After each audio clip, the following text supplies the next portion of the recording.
Bueno, entonces teníamos que la velocidad de las ondas electromagnéticas es igual a la velocidad de la luz.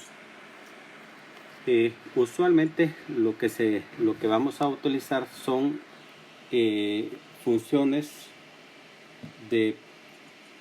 para el campo eléctrico y para el campo magnético que tienen forma senoidal y que en forma compleja las escribimos como una función exponencial de la forma e sub 0 a la j omega t menos kz. En este caso lo que estamos escribiendo es la ecuación de una onda que viaja a lo largo del eje z. Y la amplitud de la onda en este caso es el E sub 0 complejo, y a su vez ese E sub 0 complejo es un vector, es decir que tiene una componente en X, que sería esa, una componente en Y y una componente en Z. O sea que el campo eléctrico como todo es un vector en el espacio que tiene componentes en X, en Y y en Z. Entonces entendamos que lo que yo tengo es un vector en el espacio, o sea, lo que tengo es esto, ¿verdad?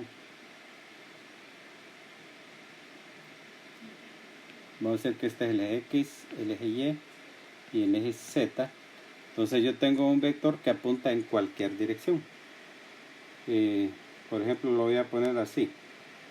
Este es un vector, el campo eléctrico es un vector E que apunta en cualquier dirección, pero que tiene componentes en las tres direcciones, en X, en Y y en Z. Y este vector como tal se mueve a lo largo del eje Z. Es decir, o sea que este vector se va desplazando, ¿verdad? Este vector se va desplazando a lo largo del eje Z a medida que el tiempo transcurre, pero sin perder su dirección. Es decir, la dirección en la que el vector apuntaba originalmente sigue siendo la misma a medida que se mueve a lo largo del eje Z. ¿Verdad? Ese es el concepto de onda. Entonces, bueno, y recordemos además que la amplitud compleja incluye la constante de fase phi. Así que entonces yo podría decir que de manera completa, ¿verdad? El campo eléctrico en X va a tener esta forma. El campo eléctrico en Y sería esta forma y el campo eléctrico en Z sería esta forma. O sea, cada uno de ellos es un vector, ¿verdad? Y esto representa entonces una función seno-coseno que representa una onda viajera, ¿verdad? Porque depende del tiempo y depende de Z. O sea, es una onda viajera que se mueve a lo largo del eje Z. O sea, a lo largo de la dirección positiva del eje Z, pues porque el signo que tengo acá es un signo menos. Entonces, lo que yo voy a hacer ahorita es lo siguiente. Supongamos que yo tengo tengo una onda electromagnética que tiene forma senoidal y que se mueve a lo largo del eje Z, cuyas ecuaciones están dadas según esta. Entonces, ¿cuál es la restricción que imponen las ecuaciones de Maxwell a esta forma de onda? Eso es lo que vamos a averiguar. Entonces, lo primero que sabemos, la primera ecuación de Maxwell en el espacio libre dice que la divergencia del campo eléctrico es igual a 0. Y la divergencia del campo eléctrico es la derivada de la componente en X respecto a X más la derivada de la componente en Y respecto a Y más la derivada de la componente en Z respecto a Z. Así que calculemos esas derivadas para ver qué es lo que nos da. Entonces, si yo hago la derivada de la componente en X respecto a X, sería la derivada de esta parte de acá. La derivada de esa componente en X respecto a X. pero vemos que el argumento de la función no depende de x, ¿verdad? O sea, depende del tiempo y depende de z solamente, porque todo lo demás es constante. O sea, esta es la amplitud, que es una constante, y este es el vector unitario en x, que también es constante, y j, perdón, es la raíz cuadrada de menos 1. Entonces todo es constante. Entonces la función como si no depende de x, y por tanto su derivada respecto a x va a ser 0. Así que entonces este primer término de aquí se hace 0. Veamos el segundo, la derivada de la componente en y respecto a y. Bueno, sería una situación parecida. La componente en y, que es esta, también depende solamente del tiempo y depende solamente de z, y por tanto su derivada respecto a y va a ser 0. Y la tercera, que sería esta, aquí sí, ¿verdad? Porque sí depende de z. Entonces si yo calculo la derivada de esta función respecto a z, entonces sí obtendría. Yo sé que la derivada de una función exponencial en este caso sería j por menos k. Sería menos jk por la función original. O sea, en otras palabras sería menos jk por e sub 0 z e a la j omega t menos k sub z, ¿verdad? Y según la primera ecuación de Maxwell, esto tiene que ser igual a 0. Entonces la pregunta es, ¿qué debe de ocurrir para que eso sea 0? Entonces observamos los parámetros de la ecuación que tenemos acá. Y tengo en primer lugar omega. Omega representa la frecuencia angular. Si tengo una onda senoidal, la frecuencia angular no es 0, porque si no la onda no existiría, ¿verdad? K es el número de onda, que es igual a 2pi entre la longitud de onda. Si omega no es 0, K tampoco va a ser 0, ¿verdad? Porque la onda debe de tener una longitud. Así que de la parte exponencial que aparece acá, no hay nada que sea 0. Y además, aunque fuera 0, la exponencial en sí no va a ser 0, porque e a la 0 es 1, ¿verdad? Así que lo único que puede hacer que esa función sea 0 tendría que ser la amplitud, ¿verdad? Que la amplitud sea 0. Entonces igual, aquí tenemos j, que j es un número complejo, eso no es 0, k no es 0, entonces el único término que puede ser 0 es este. Así que la conclusión a la que llegamos es que para que se cumpla la primera ecuación de Maxwell, entonces el E sub 0 z tiene que ser 0, que esta es la amplitud compleja, ¿verdad? Y a su vez, la amplitud compleja que tenemos acá es esta que está acá, ¿verdad? Y entonces sería ese término que está acá. Igual, para que ese término sea 0, aunque phi fuera 0, eso no va a ser 0. O sea que para que ese término sea 0, lo que debe de ser 0 es la amplitud real. O sea, en otros casos, para que E0z complejo sea 0, se debe de cumplir que EZ sea 0. Así que entonces la primera ecuación de Maxwell nos restringe a que la componente z sea 0. O sea, en otras palabras, esto es igual a 0, ¿verdad? O sea, no existe componente z, ¿verdad? O sea, para que la onda se pueda propagar, el campo eléctrico no puede tener componente en z. O sea que respecto a lo que mencionábamos anteriormente, yo les decía, bueno, yo tengo acá un sistema de referencia x, y, z, y tengo un vector cualquiera que yo lo dibujé así. Yo le decía, ese vector tiene componentes en x, y y z. Bueno, ahora sabemos que no. Tiene componente en x y y, pero en z no puede tener componente. O sea, la componente z de ese vector es 0, ¿verdad? Y que esto se traduce, ¿verdad? Diciendo que una onda que se propaga a lo largo de cualquier dirección no puede tener componente en la dirección de propagación. Eso es lo que realmente quiere decir. La onda, o en este caso el campo eléctrico, no puede tener componente a lo largo de la dirección de propagación.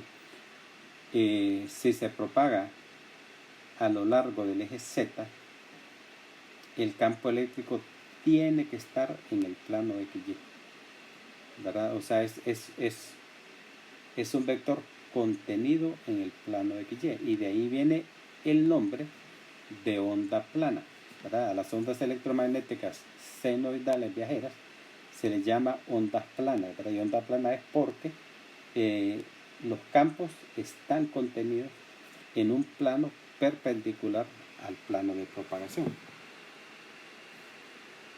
Si repetimos el mismo cálculo, exactamente el mismo cálculo para el campo magnético, vamos a obtener el mismo resultado, porque la forma del campo magnético es la misma forma del campo eléctrico, ¿verdad? Entonces, al aplicar la segunda ecuación de Maxwell, la divergencia del campo magnético, llegaríamos a una conclusión similar para el campo magnético, ¿verdad? Es decir, que no hay componente del campo magnético en la dirección de propagación, o sea, que eso se cumple para los dos, para el campo eléctrico y para el campo magnético. Si una onda se propaga a lo largo del eje Z, entonces ni el campo eléctrico ni el campo magnético pueden tener componentes en el eje Z. Muy bien, entonces aplicamos las ecuaciones de divergencia tanto al campo eléctrico como al campo magnético. Ahora veamos qué pasa con el rotacional, ¿verdad? Y actualizamos ahora nuestra definición. Es decir, yo tengo un campo eléctrico que tiene esta forma, un campo magnético que tiene la misma forma, pero la magnitud compleja, que es un vector que solo tiene componente en X y en Y, tanto para el campo eléctrico como para el campo magnético, porque ya sabemos que la componente en Z es igual a 0. Entonces, sabiendo eso, aplicamos la tercera ecuación de Maxwell, ¿verdad?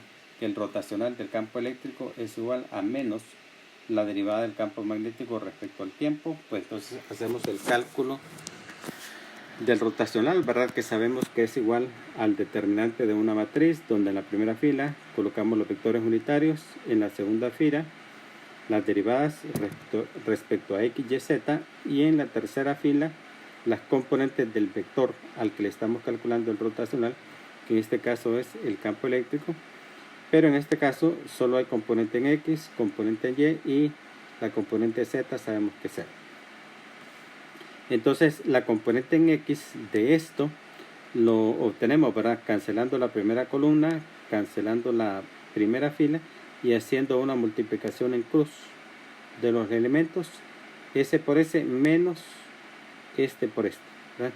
Y entonces al hacer esa multiplicación, este por este es 0, entonces me quedaría menos la derivada de EY respecto a Z. Esa sería entonces la componente en X. La componente en Y es igual, ¿verdad? Solo que se cancela este, y hago la multiplicación en cruz de este por este, que es 0, y luego este por este, que sería la derivada de EX respecto a Z. Recordemos, ¿verdad? Que la segunda componente es negativa, es decir, la componente en X es positiva, la componente en Y es negativa. Entonces cuando yo hago acá este por este menos este por este, el menos de acá con el menos de la definición se cancela, entonces me queda menos por menos da más. Por eso es que este término sale positivo, ¿verdad? Y la componente Z del rotacional sería igual, sería la derivada de EY respecto a X, pero sabemos que esa derivada es 0 porque EY no depende de X. Y luego la otra de acá, la derivada de EX respecto a Y, pero esa también es 0 porque EX no depende de Y. Entonces realmente no tiene componente en Z, o sea, solo me queda la componente en X, componente en Y, que es eso, y eso tiene que ser igual a esta que está acá. la derivada del campo magnético respecto al tiempo, ¿verdad? Que sería el campo magnético igual, solo tiene componente en X y en Y, entonces sería la derivada del campo magnético respecto al tiempo en X menos la derivada del campo magnético respecto al tiempo en Y. Y luego igualo, ¿verdad? La componente en X de este vector con la componente en X de ese vector y la componente en Y igualada a la componente en Y del otro. Y entonces, realizando esas derivadas, la primera de ellas, que es la derivada de la componente en Y respecto a Z, o sea, tomando acá la definición que teníamos originalmente, que es eso, si yo hago la derivada de la componente en Y respecto al Z, me quedaría J por menos K, o sea, quedaría menos JK por EY, ¿verdad? Pero como tengo un menos acá, entonces el menos con el menos se hace positivo y me queda JK EY es igual a la componente en X del otro lado, que es esta. Entonces me quedaría que menos JK EY es igual a menos, bueno, acá es la derivada respecto al tiempo, pero como este es un fasor, recordemos que la derivada respecto al tiempo es lo mismo que multiplicar por J omega. Entonces me queda menos J omega de X, ¿verdad? Y si hacemos lo mismo para el campo en X, entonces sería este que está acá, si derivo respecto a Z, pues sería lo mismo, ¿verdad? Menos JK EX, que es lo que tengo acá, y esto es igual a la derivada de BY respecto al tiempo, que sería menos J omega BY. Entonces me quedan esas dos ecuaciones y despejando de acá, ¿verdad? Me quedaría que Bx es eso y By me quedaría esto. Entonces me quedan esas dos ecuaciones, que esas dos ecuaciones se pueden unir en una sola, que sería esta que está acá. Voy a copiar esto, voy a agregar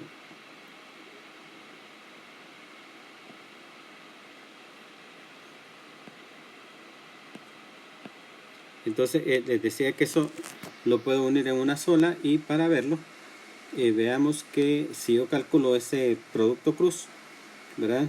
Que sería colocando los vectores unitarios en la primera fila, X, Y, Z, las componentes del vector unitario Z, que sería 0, 0 y 1, y las componentes del vector X, del vector E, ¿verdad? Que sería EX, EY y EZ, que sabemos que EZ vale 0, entonces sería esto.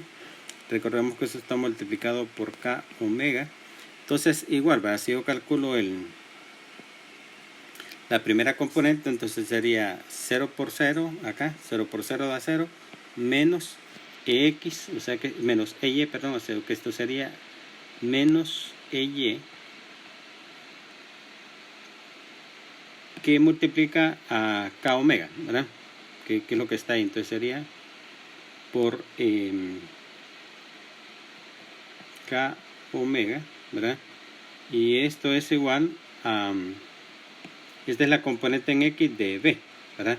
Entonces esto sería igual a Bx, ¿verdad?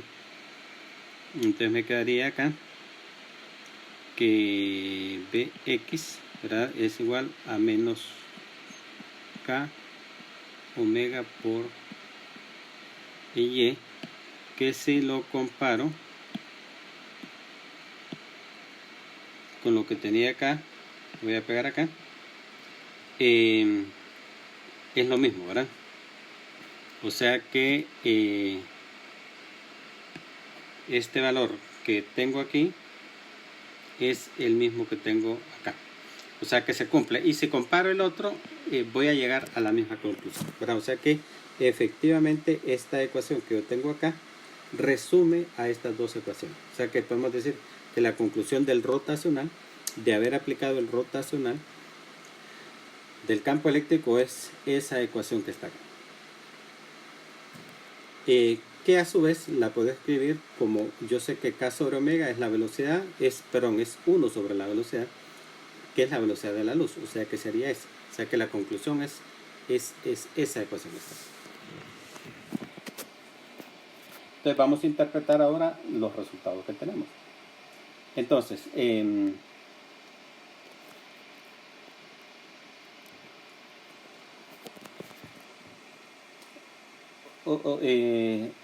B, entonces la interpretación que hacemos de esta ecuación es la siguiente. B es el resultado del producto cruz de Z y de E. Por la primera ecuación, por la ecuación de la divergencia, nosotros sabemos que el campo eléctrico no tiene componente en la dirección de Z, sino que el campo eléctrico tiene que estar forzosamente en el plano XY. Así que entonces yo sé que el campo eléctrico es perpendicular a Z. Y además yo sé que cuando yo hago el producto cruz, el vector resultante, que en este caso sería el vector B, es perpendicular a cada uno de los vectores que forman ese producto cruz. En este caso B es perpendicular a Z y también es perpendicular a E. O sea, en otras palabras, los tres vectores que aparecen aquí, el campo eléctrico, el campo magnético y el vector velocidad, son perpendiculares entre sí. Digo el vector velocidad porque en este caso la onda se propaga a lo largo del eje Z, ¿verdad? O sea que el vector velocidad tiene la dirección de Z y esto siempre se cumple, ¿verdad? Los tres vectores, el campo eléctrico, el campo magnético y la velocidad de la onda, son vectores perpendiculares entre sí. Entonces, las conclusiones son: para una onda plana monocromática, que así es como se le llama a este tipo de ondas, y ya les expliqué lo de onda plana, se refiere al hecho de que los campos eléctricos y magnéticos están en un plano que es perpendicular a la dirección de propagación. Lo de monocromática es porque la frecuencia es una sola, pero, o sea, estoy estudiando en este caso la propagación de una onda senoidal que tiene una sola frecuencia.